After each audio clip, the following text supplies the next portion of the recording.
नई आशा नई उमंग, चलो चले डॉक्टर उमेश भैया के संग।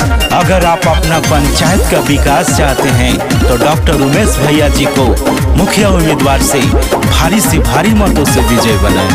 डॉक्टर उमेश भैया जिंदाबाद जिंदाबाद जिंदाबाद।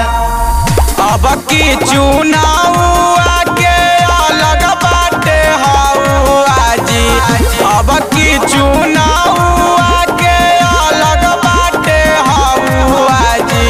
मुखिया चाहिए ईमानदार के चाची, मुखिया चाहिए ईमानदार के चाची।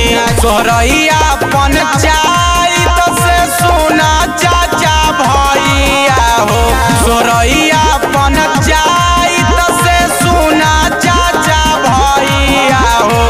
डॉक्टर उमेश के जी तैहा हो चाचा, मुखिया से अब की जी तैहा हो भैया।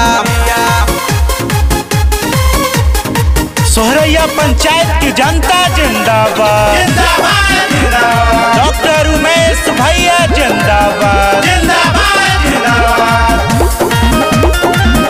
Magadh star music herbal. सुन चाची सुना चाचा माना हमर बतिया हो, सुन चाचा सुना चाची माना हमर बतिया हो। डॉक्टर उमेश के दीहा साथ हो भैया, डॉक्टर उमेश के दीहा साथ के दीदी।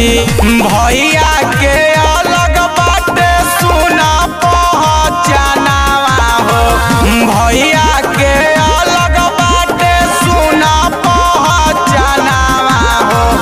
इनके जीत है अब की बार के चाची, इनके जीत है अब की बार हो चाचा। मेरे कातिब मेरे तकदीर का पैगाम लिख देना, मेरे तनिक के हर एक जर्रों पे हिंदुस्तान लिख देना। मुझे मंदिर भी प्यारा है, मुझे मस्जिद भी प्यारा है। कहीं पे राम लिख देना तो कहीं पे रहमान लिख देना। गेहूं के झांसा में नायावा की कोई परी हो, गेहूं के झांसा में नायावा की कोई परी हो। उमेश भैया के मुखिया नहीं है गे दीदी, उमेश भैया के मुखिया नहीं है गे चाची।